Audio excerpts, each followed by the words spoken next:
Kia ora whanau, welcome back to Voice of Araha. Today we have joining us for a special episode. We'll be discussing what's happening in Afghanistan, and we came together as a team thinking it's obviously very important to center the voice of people from that community. And we're very happy to be talking today to Gulaga from Christchurch, Yasmin from Moncton, and Ilham from Auckland.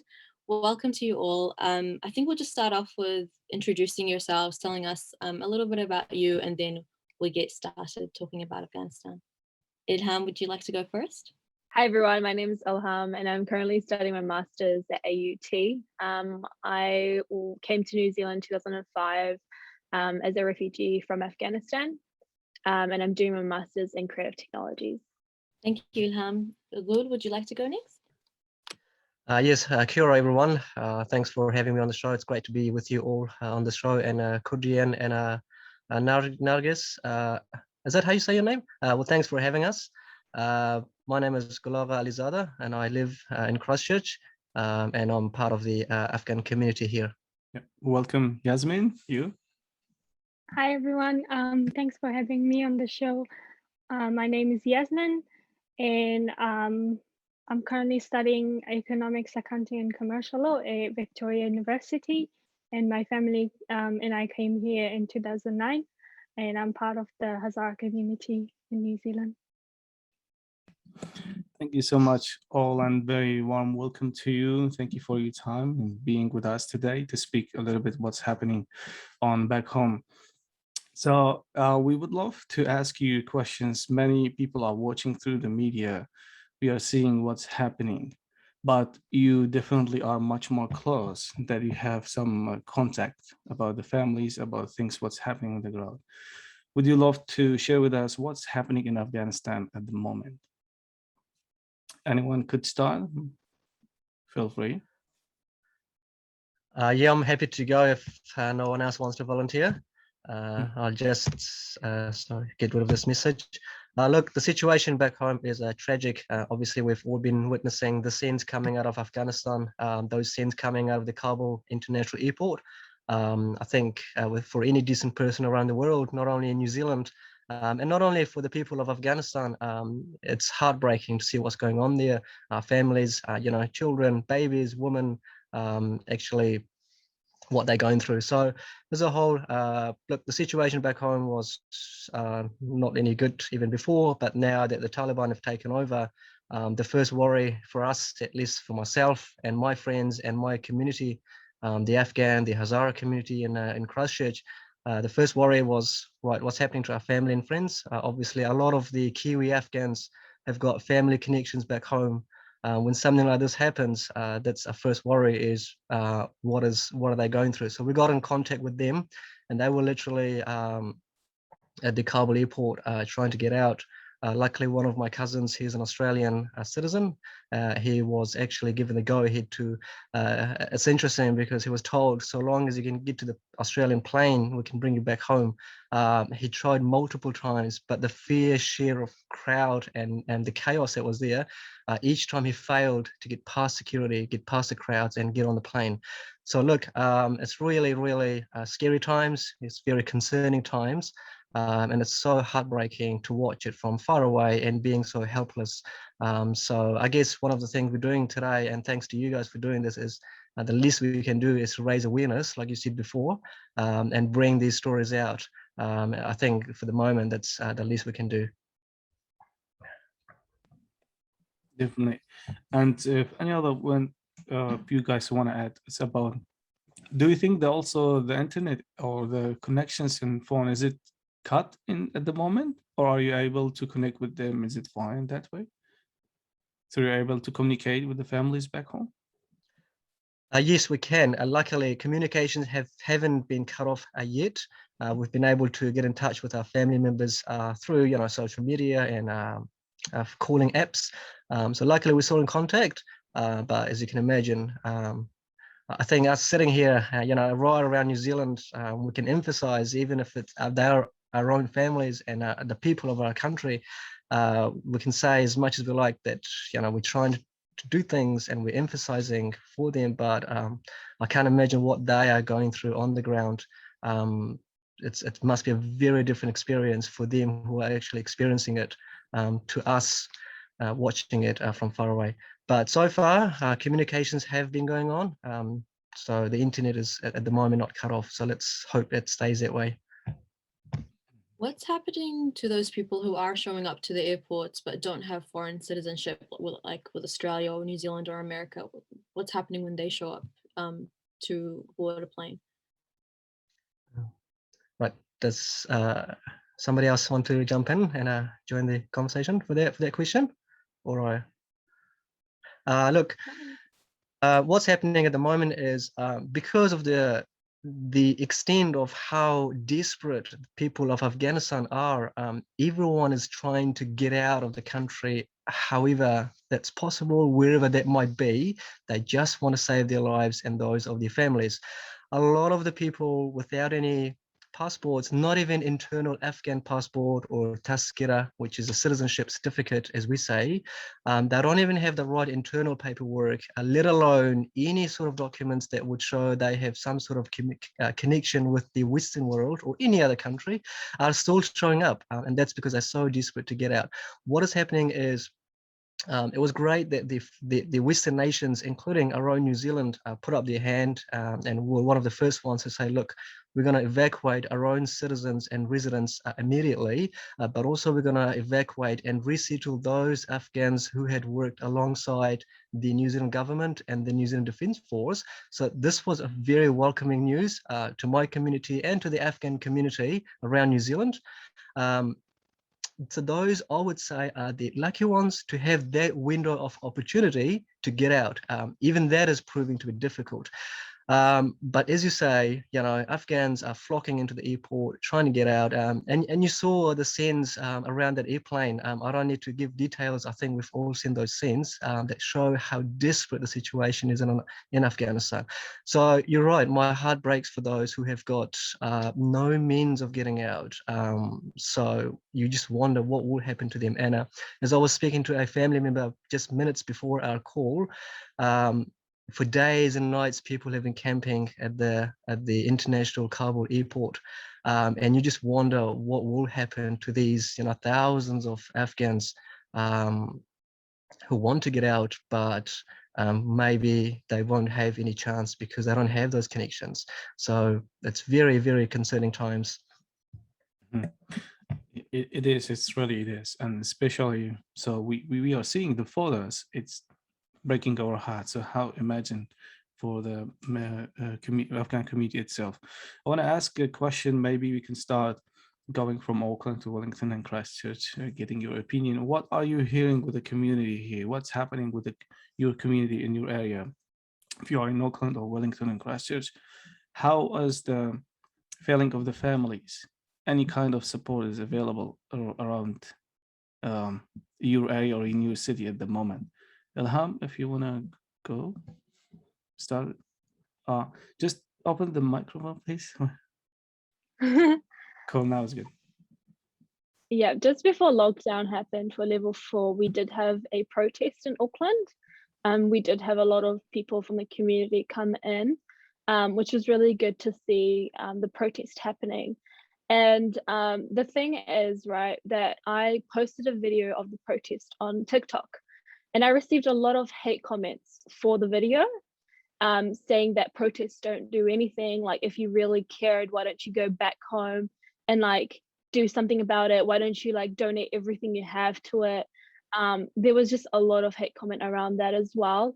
And it just made me realize like how uneducated some people can be about this topic, like because Afghanistan has been in war and like these kind of things for many years, people have become really numb to the situation, that they don't see the depth and like the importance of what's happening right now. And yeah, it's just heartbreaking when that happened. But right now there's a lot of fundraising. And just to mention what Golaga said, with the telephones are still on. However, banks have been closed for several days now. This is due to many factors, but one including that a lot of people want to flee the country.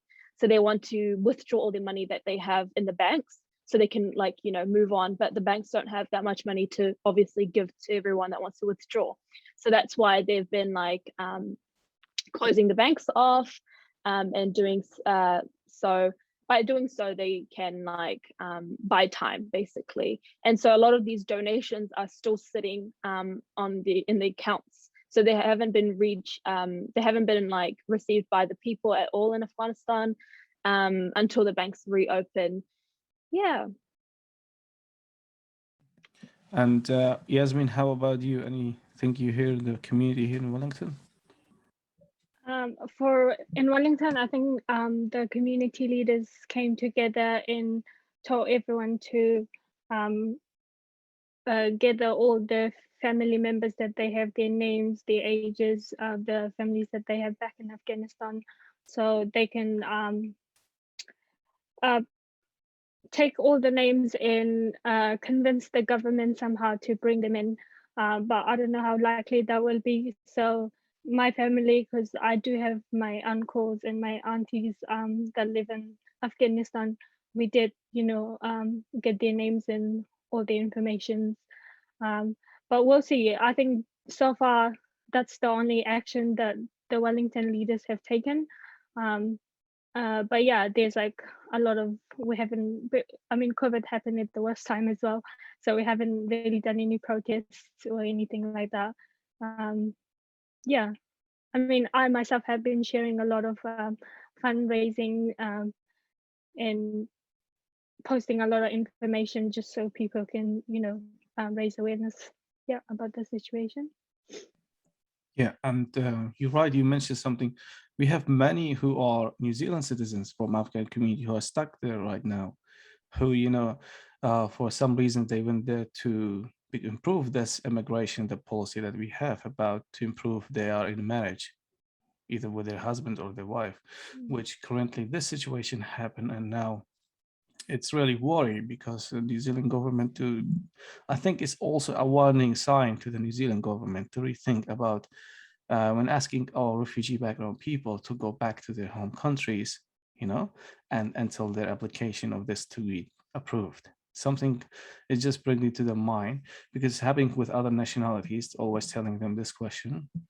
If you want to improve their marriage and all of that, you have to go certain times. And those countries are already in a warning line. Already situation could be different from months to 6 months. So this is something, hopefully they will get all the names of these peoples and can our government here to bring them back safely. And plus also with those people who already helped New Zealand Army. And also if there is a space, of course, if can bring more families, you know, into here, that will be just amazing. This is a call for all humanity to take actions. Going back to Good Aga, what's happening on Christchurch community? How's things going there? Yeah, thanks, brother. Look, before I talk about what we're doing here in Christchurch and in Canterbury, I just want to talk about something that Ilham said about the protest and the backlash that she received. I think that's very unfortunate and completely not needed at this moment, because the point of a protest, it's not to immediately bring any kind of physical changes to what you're protesting against. It is also a way of just expressing your anger and frustration at the situation. So while a protest happens, it's for the people, it's an opportunity to get out and say, look, this is not okay. It doesn't mean that there's no changes guaranteed. So for someone to say, you know, it's pointless, there's no changes, protests are at the moment happening around, like Ilham said, in Auckland, in Australia, I've seen today in Perth and other places, and right around the world. So that's for that.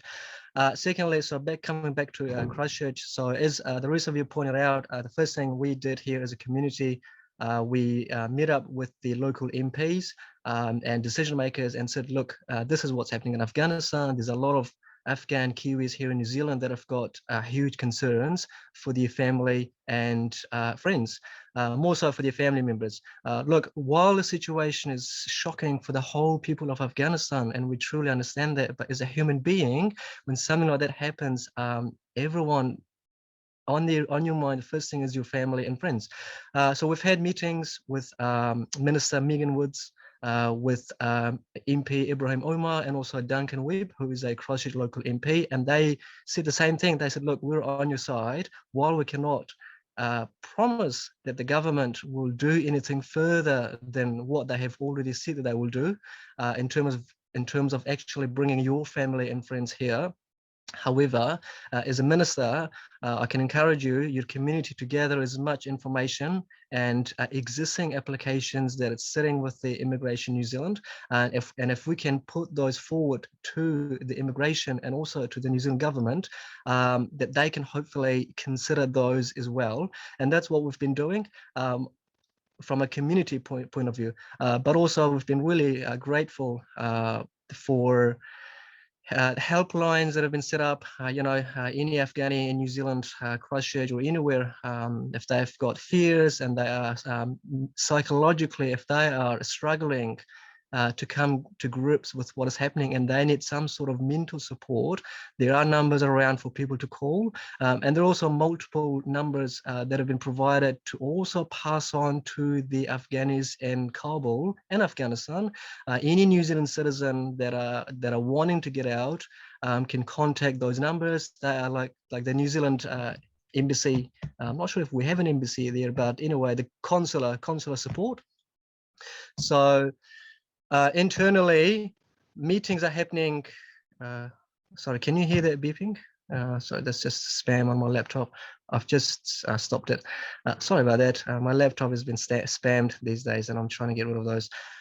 Community level meetings have been happening both at the MP level, but also amongst ourselves to see what we can do. So far, we've been given no promises that the government will go above and beyond just evacuating New Zealand citizens and residents and those Afghans who had worked alongside the New Zealand Government Defence Force. And that, look, please don't get us wrong, we're very grateful for that. Look, as a small nation, we can only do so much. And the last thing I'd like to say before the next questions is, I think this is really an opportunity for New Zealand to really showcase its humanitarian stance on these situations once again. As a country, look, I'll be the first to say I'm a proud Kiwi. I'm proud of what my country has achieved over the years in terms of world humanitarian crisis. I think this is another opportunity. We can really, it's an opportunity to define a future, and one day we'll look back and we'll be like, yes, New Zealand did this, and we can be proud of it. So it's an opportunity, and I think New Zealand should stand on the right side of history and show some sort of, further mercy, compassion. We're not calling on the government to bring in 10,000 like some countries have promised, or even 3,000 like Australia have promised, or certainly not the 20,000 that Canada have promised. But look, each step is appreciated. Even if we can save one life, if we can save 5 lives, even if it's 100, that is what people are calling, is that we have got to do our bit.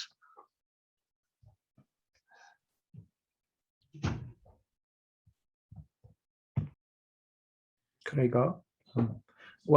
Thank you guys for sharing your views and your perspectives as well.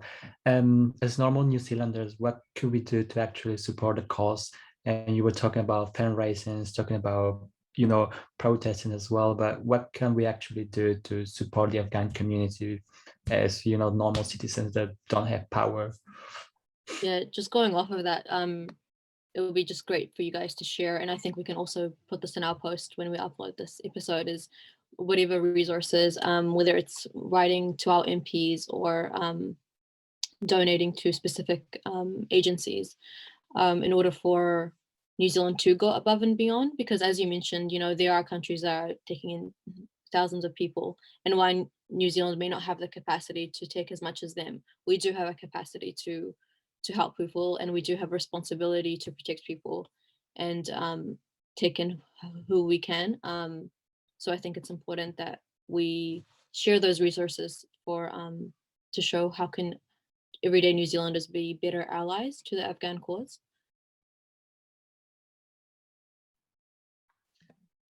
That's right. I think if I might just jump in, and we'll hear others' opinions as well. But that's a good question. As a normal New Zealander out there, what you can do to help the situation is, I think you can just raise awareness, even if it's on social media. If you can share a post, if you can just talk about it, post about it. Don't be shy.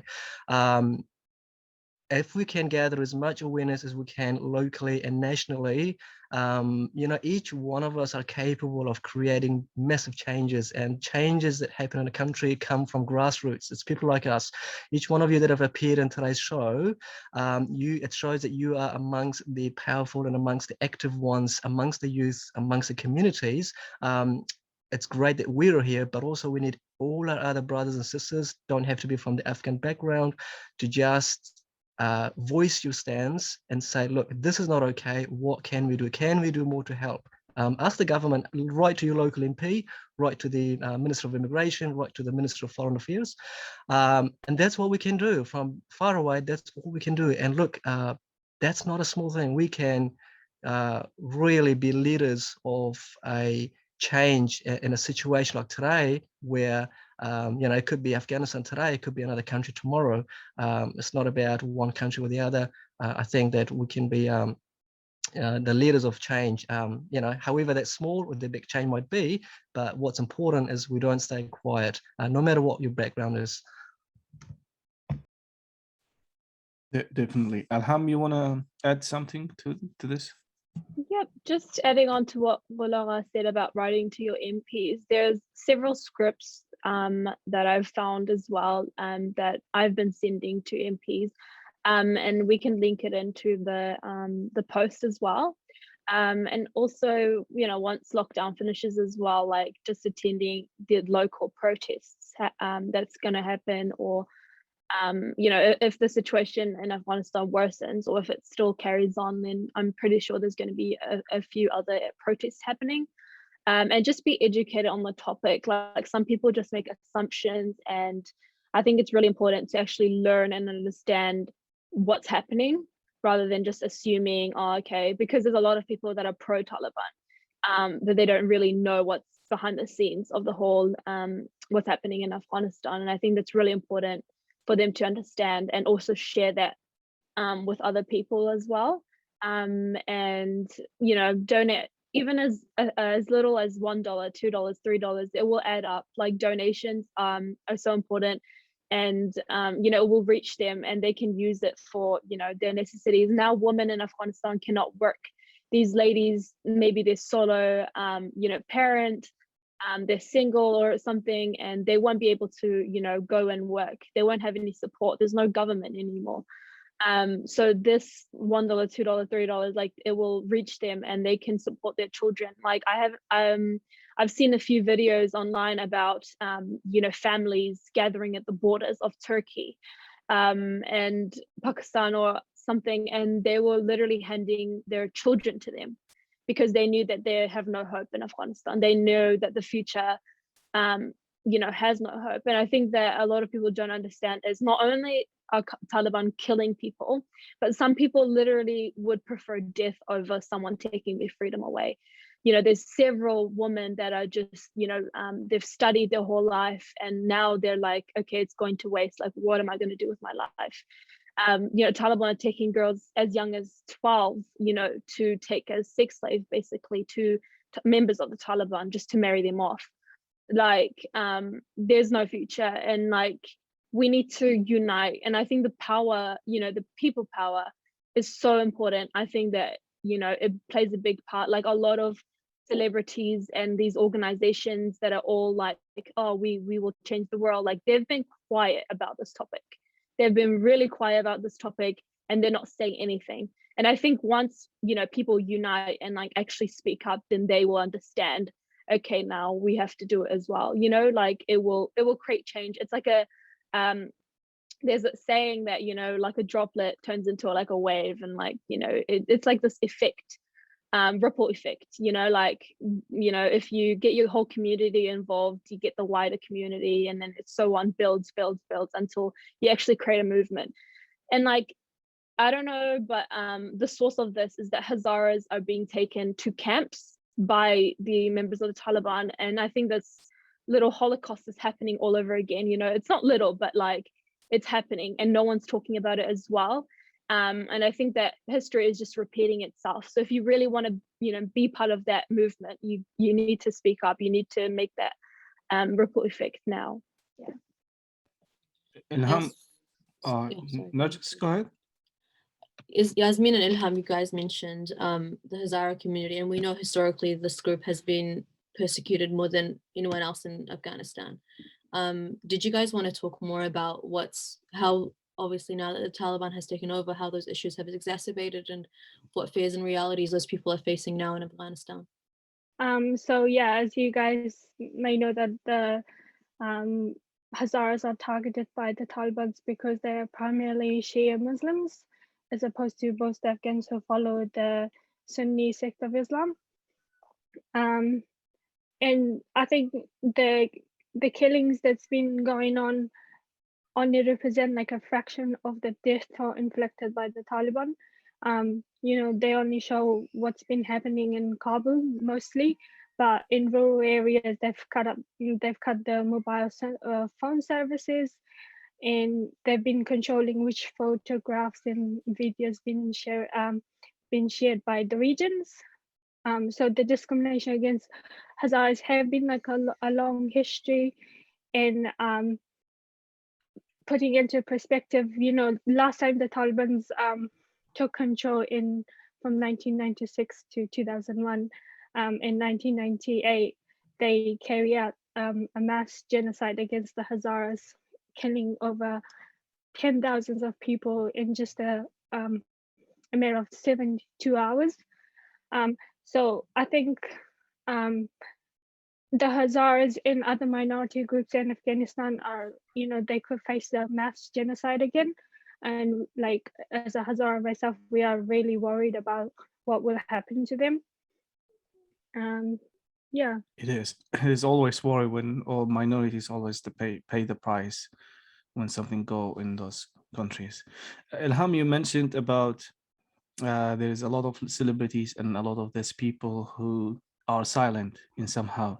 Do you think they are afraid from Taliban, or is the reason is lack of education about who are the Taliban? I think it's both, and a bit of they pick and choose what to talk about in terms of activism. And there's that public pressure as well. Like, for example, what happened with Palestine, and like those, they pick and choose what they want to talk about, and they haven't talked about Afghanistan because they've become numb to it, in a sense that Afghanistan is stereotypically always at war, and in Afghan life they don't recognize that as like a human life in some terms. Like, they just be like, okay, like that's always on the news, that's always like that. But like, they need to not pick and choose their like what they want to talk about. They can't just talk about because a lot of people have talked about the Black Lives Matter, collectively they're like, okay, if we don't participate, we're going to be like, oh, we're going to be the odd ones out. But now they're not, because like it's always Afghans talking about Afghans, because we understand, we know what they're going through.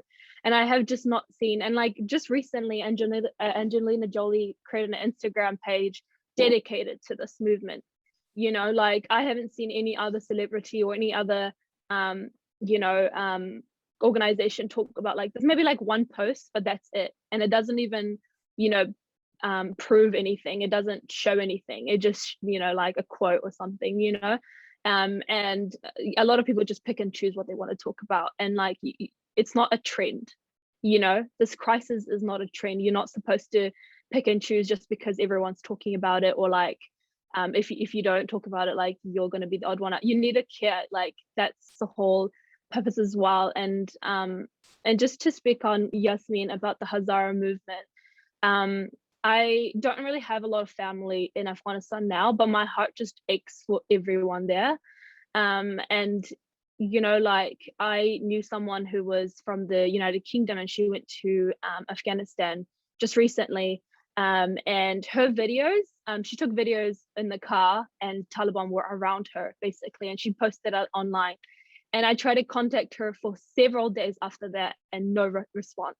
And all of a sudden, someone else like takes her Instagram and then posts on her story, like that she was running away from the Taliban. They took her phone, they took everything she had, and they shot her uncle in the chest. And she is from the Hazara community, and these things are not talked about at all. and people just become numb to it, and it's just like a bit devastating. And just, you know, like, if you care about people, you need to talk about everyone, not just pick and choose, you know, based on your own biases. Just I have a question about you know how media normalize different situations and different wars and what's going on in the world, and it feels like to me when people talk about Afghanistan and what's going on there, it feels like everyone's like, oh, again, you know what I mean? It's just like so normal that these things happen actually there. But how can we just change the narrative? Like the media doesn't portray Afghanistan as this country that's been in war forever. Yeah, I think there's a lot of things to talk about when you want to talk about Afghanistan. Like, everyone blames Afghanistan for what is happening, but they don't realize the whole Western countries that are behind everything like that. Like, for example, you know, Afghanistan is filled with minerals, filled with oils, filled with resources that are worth trillions of dollars. They're one of the last countries like that have oil and stuff. Like, a lot of other countries have looted, you know, like they've been looted, or like they're just using the oil themselves. But Afghanistan is filled with these minerals. They're filled with resources. And a lot of Western countries, such as the USA, have tried to loot that Afghanistan, and they've founded Taliban themselves, and now they've retreated their troops, saying that we want to come back home, and, you know, saying all these things. But they've founded Taliban, and it was founded to kind of protect Afghanistan from what.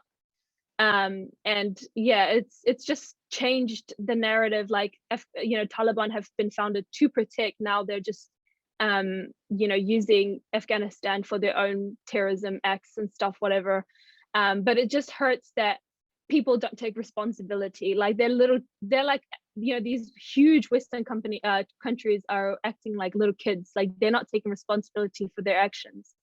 You know, like, it's just devastating that they've done this. They've founded it. You know, like Taliban, where did they get the money from? Afghanistan barely has any money, let alone them funding Taliban for their doings.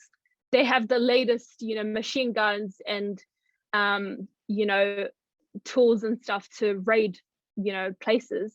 But they're, you know, they've been funded by, like, you know, several countries that no one really talks about, and everyone's just educated saying it's Afghanistan's fault. It's Afghanistan's fault. Yeah, it's just oh my god. Yes, Ilham, you're pretty sure it's right what you're saying. They fund something and then they get the countries and the people of this country will be paying the price again. Gulaga, you want to add something on this? Yes, look, listening to you all, I agree with everything you're saying there. And again, just on this point on the global responsibility towards Afghanistan, what Yasmin and Ilham said there again were absolutely correct. Look, people may get sick and tired of the war in Afghanistan. They may say, look, this is getting too much. The media coverage may not be as much as some other places, just because people are believing that, look, that's an ongoing situation. We don't need to hear about it. Right, but we need a global effort. It's the responsibility of these powerful nations, of the United Nations, of the neighboring states, to improve the situation in Afghanistan. So while it's easy to say, look, it's tragic what's going on there, but it's nothing new, we're used to it, let's move on. That's the world washing their hands off it. And look, it's not just what is happening in Afghanistan in terms of the internal factors that are causing all of this instability, not only now, but in the years before. Look, I could go on and on about the states involved, you know, the neighboring states, the powerful states, how the UN could have done more, and are they doing any? The NATO, all the way as far as New Zealand. Look, we've had troops in Afghanistan and the Bamyan province, and there's been some great stuff that they've done, some great achievements. They've been educating the public and building over there. So as a whole, I think the world has let Afghanistan down. And that's one sentence that I'd like to point out in this current situation is, it's the people that now have to suffer. It's the civilians. It's 35 million civilians. And it would be one thing if everything that's happening in Afghanistan was caused internally, and you would say, look, that's your responsibility and sort out your country. I would agree with that. I would be the first one to stop boasting about it. But when you look at what's happening there, it's world factors, it's global, it's militarily, all these occupations. You look at the Soviets, look at the American intervention, look at where the Taliban came, trained and developed by the CIA to fight the Russians. So when the US have a war against Russia, it's Afghanistan that becomes a battleground. It's the people of Afghanistan that have had to suffer. Trained in Pakistan. Look, these things don't get talked about in the media. It's important to point out Pakistan's role in Afghanistan situation. The Gulf nations, Saudi Arabia, all the way to US and Russia and United Nations and NATO. So I think it should be a global effort to bring some sort of stability to Afghanistan. Definitely now, where the powerful states, if they've created that mess, it's easy. And look what Joe Biden did. What I'm saying right here is very obvious. He's created, not him, but the policy, the foreign policy started by George W. Bush back in 2001 when they invaded Afghanistan, to now 20 years on, wash their hands off it. Joe Biden was quick to withdraw the troops, and look what happened behind. And then he realized and sent back 5,000 troops. So it's not just about the Afghan leaders, it's not just about the factors that are causing internally, but also I think it's a global responsibility that what we've started, we should end it peacefully and with some sort of stability, some sort of normal life, hopefully coming back to the Afghans. And unfortunately, we don't see that coming anytime soon now, which is very, very sad. I think the frustrating thing about all this is also the propaganda that's going out right now, really centering the voices of, let's say, like US troops and, everything that they've gone through in Afghanistan to begin with, they weren't welcome there. They shouldn't have been there. And it's this intervention that has now destabilized that country and that's destabilized the region. And as you said, Gulaga, they've just left and washed their hands of it. And now nobody's taking responsibility when it was all of these foreign countries involving themselves in a situation that had absolutely nothing to do with them. And I just want to, for anyone listening, just consider your sources when you are reposting. I know right now on Instagram, there's, all these infographics talking about what's happening, but unfortunately, not all of them are accurate and not all of them are actually representing what's happening in the issue, and not all of them are centering the voices of the Afghan community. A lot of what I've been seeing is, again, just not things that we should be resharing and not things that we should be encouraging. I think the US has done enough damage and we don't need to be encouraging any of that anymore. Can I just add something real quick? I think a lot of people don't realize how big of an impact like this thing in sorry, I'll just start again. So I think a lot of people don't realize how big of an impact Afghanistan has on the world now. A lot of people think, okay, it doesn't have anything to do with me. I'm not involved in this. I don't care. You know what I mean? But some people need to realize that Taliban are terrorists. Along with Al-Qaeda, ISIS, now they have a place to make base. And it's basically now a country run by terrorists. What people are afraid of, one terrorist literally can take so many lives without, thinking about it. And, people are scared of countries like North Korea, which are not even run by, terrorists. It's just a dictatorship. But, in the long run, in 20 years, 10 years, they can, recruit. They're going to be like they have a whole country at their fingertips. And I think that's what they don't realize. Afghanistan is literally in the middle of Asia. And if it's run by terrorists, they can overtake other countries. And, you never know what the future holds. And I think that people need to recognize how big of a deal it is right now. Very well said, Ilham. And like you said, it's also now scary because I'm also coming not just from Iraqi background. So we are scary in our country that will be next, actually. This is what's happening in our media at the moment. Iraqi media is talking is the same scenario could happen to Iraq, because I think the plan is US troops could withdraw on December this year. The question is, one day, should these troops go out, of course, from the country? But the problem is they are going without a plan. They are leaving the destiny of the people into hands of those radical groups. And we are now scary in Iraq again that ISIS will be back, because there's some locations still people are fighting the groups there. If they did the same things they did in Afghanistan, that will damage whole country in the Middle East. And imagine how many other people need to pay and be victims of a war. That kind of kids that have born in this world, they did not choose to be in that country. They did not choose to be in the situations.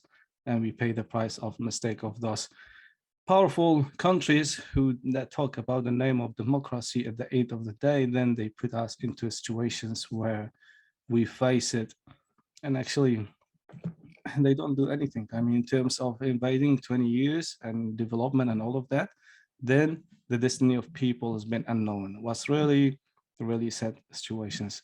Let me come to this question to all guys about all the situation happening back home in Afghanistan, how it's affecting the well-being of the young people here in Aotearoa. If I maybe start with you, Gulaga. Yes, a very important question there. It's just before answering that question, I think you made a great point about Iraq. Unfortunately, history just seems to be repeating itself. You had the situation in Iraq, which was created by the US intervention. Then they withdrew and left that security vacuum, and then groups like ISIS and all that came about. Exact same things happening in Afghanistan. Is there's the president fled, US left, and there was a security vacuum, and who filled it? The Taliban. So it's unfortunate that history keeps repeating itself. In terms of the well-being of the youth in Christchurch, look, I doubt, if I said there's youth that are, mentally, psychologically not being affected, I'd be lying if I said that. 20 years after 2001, when the Taliban were collapsed, there's a new generation, such as myself, such as Ilham, such as Yasmin. We were little babies back then, and right now we're the new generation. Seeing our country literally plunge back to those times, it's really, really frightening and sad, because we would have hoped that 20 years on, the somewhat progress that we had made would be sustained and hopefully built on, that we would not go back to those dark times again. The youth of Christchurch, the Afghans, I think this, to a lot of the younger ones, people in their teens, even younger ones, they may not be coming to grips with everything that's happening there, but I think the scenes and the videos and the news that they're seeing and they're hearing will be enough to make them realize that that is my home country. While we are peacefully living in New Zealand, we cannot take that for granted. I certainly don't, and my brothers and my sister, they don't. Just because we are here peacefully and safely in Christchurch and Auckland, right around New Zealand, we cannot escape, at least mentally, we cannot escape what is happening back home. So there are pains, psychological pains, there is stress, not only on the youth, on the mothers, the fathers, people that have got family and friends back home. And you're right, I really, really do wonder what will happen to these people's psychic growing up, the young generations, both in New Zealand and around the world. But you can imagine the youth of Afghanistan, the young kids that are having to bear this. They're literally running around Kabul airport, dodging bullets and jumping over barbed wire fences. Can you imagine how they would carry that with themselves in their life? How that will impact on them psychologically. And I hope as they grow up with those memories, with those experiences, that they will actually use that to strengthen their personalities, to strengthen their characters. And as they grow up and they become to our age and older, they want to use those to create a better world, a better society, wherever they might be living. They might still be back home. They might be in New Zealand. They might be in Australia, anywhere, that they use those experiences to motivate them and to empower them to create some sort of changes so that the future children, the future generations don't have to go through what they have been through. So look, kids of Christchurch, Afghan kids right around the world to Afghanistan, you know, I think it would be a lie to say that they're not hurting.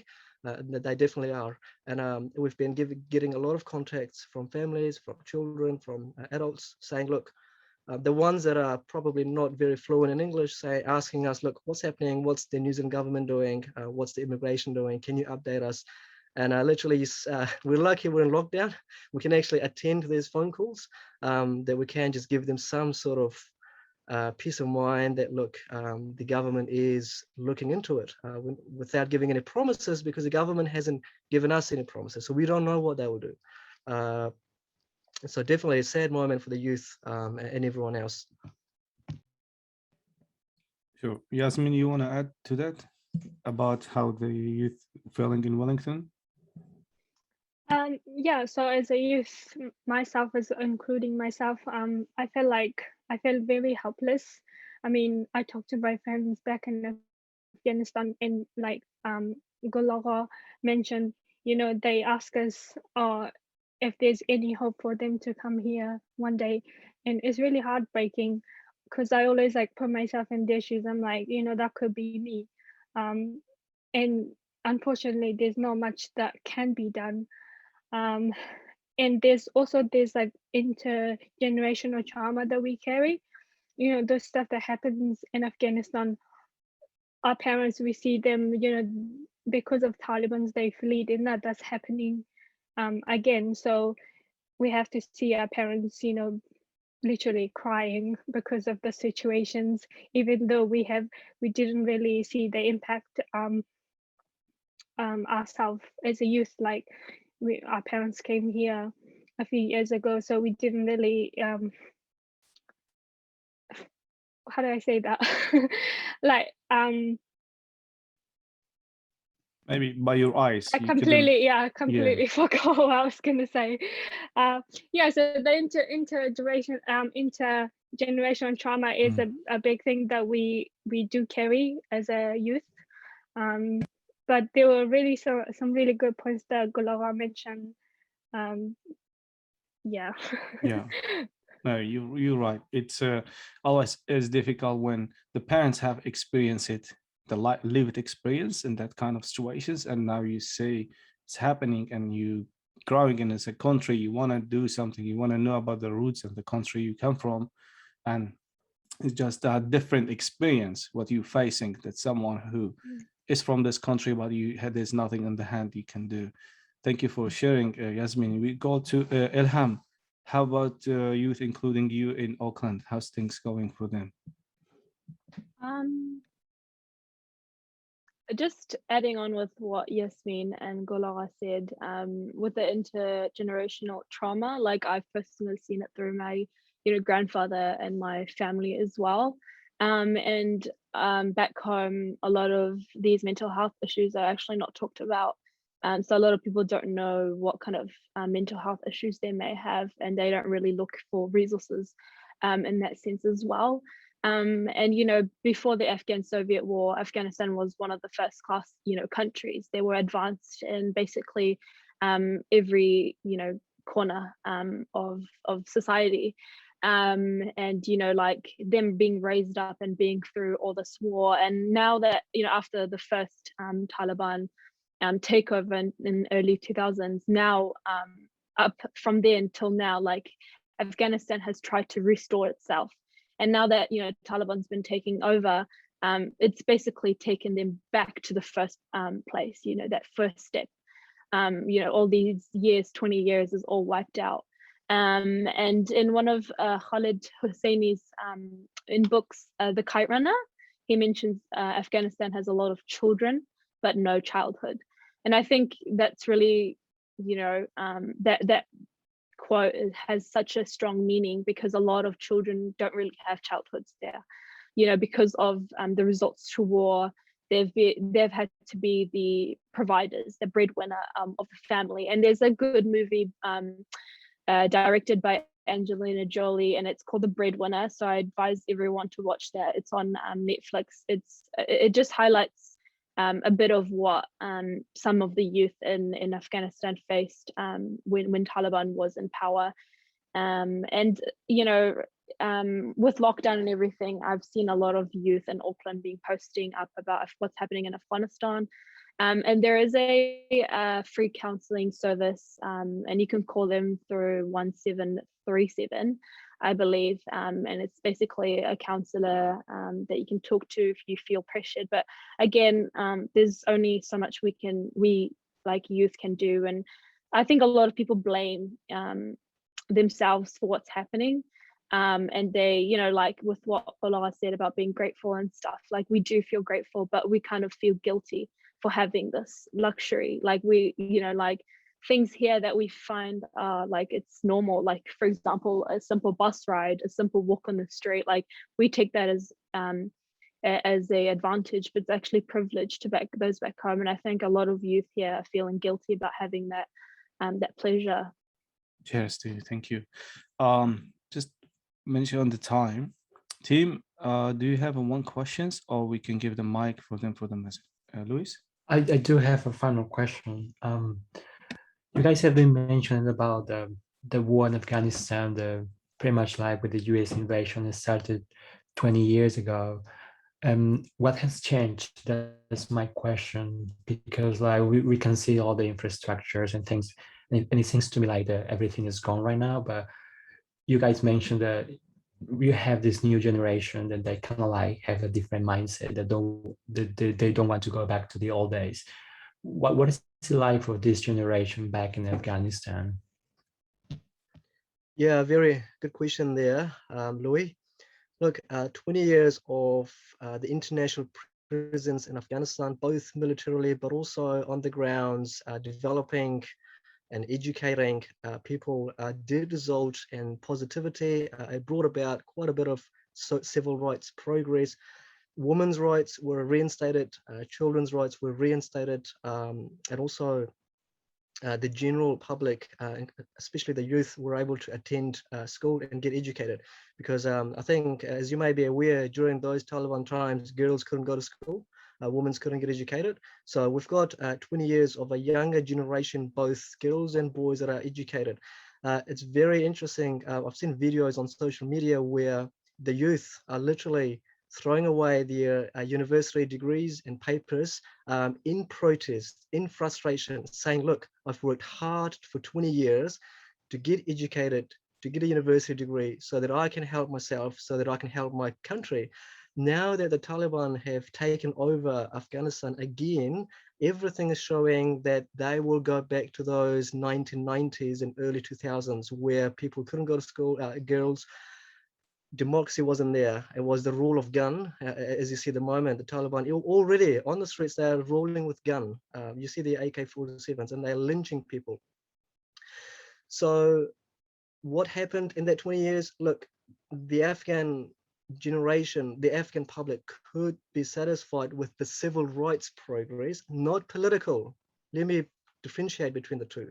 Girls could go to school, women could get out without having a male partner, and some sort of democracy came, some sort of stability. But politically, 20 years gave us nothing because there was huge corruption within the Afghanistan government, within the democratic system. Whilst we had a democracy, however, it wasn't in the true meaning like the democracy that we have in New Zealand. And one last point is, again, the future of Afghanistan right now is very uncertain because it's a very wasted 20 years where people were educated, and we were hoping that we would enter a new era, that the youth of Afghanistan would stand, and as the years went by, that they would replace some of the existing politicians and decision makers that, by the way, have been there for decades, that a new generation will come about. But as you see, the Taliban are back. It feels like deja vu. It feels like we've traveled around ourselves back to those times where democracy has effectively ended. The Taliban have already said, look, we will only allow things to happen within the Islamic law. And that's fine. Look, as Muslims, as a Muslim Afghan society, we're all Muslims. But the Taliban are interpreting and they are bringing about a very extremist interpretation of the Sharia law. And not only that, adding their own beliefs and ideology that suit themselves. So it's really important to differentiate between Islam and the Taliban. So let's not and look, we know that, but this message is for the listeners around the world in New Zealand, that we need to understand that the Taliban are are on a whole lot different world than what Islam teaches. So the future of Afghanistan, the youth, my heart aches because the youth have left or are starting to leave, or they will leave the country. In terms of what will happen to the country, that's anyone's guess. So very, very shocking and concerning there. I think we've come to the end of our session, so we just wanted to say a big thank you all for just giving your time and sharing all of this with us. If anyone wanted to just share whatever final words or final thoughts you wanted to put out there before we close the session, that would be great.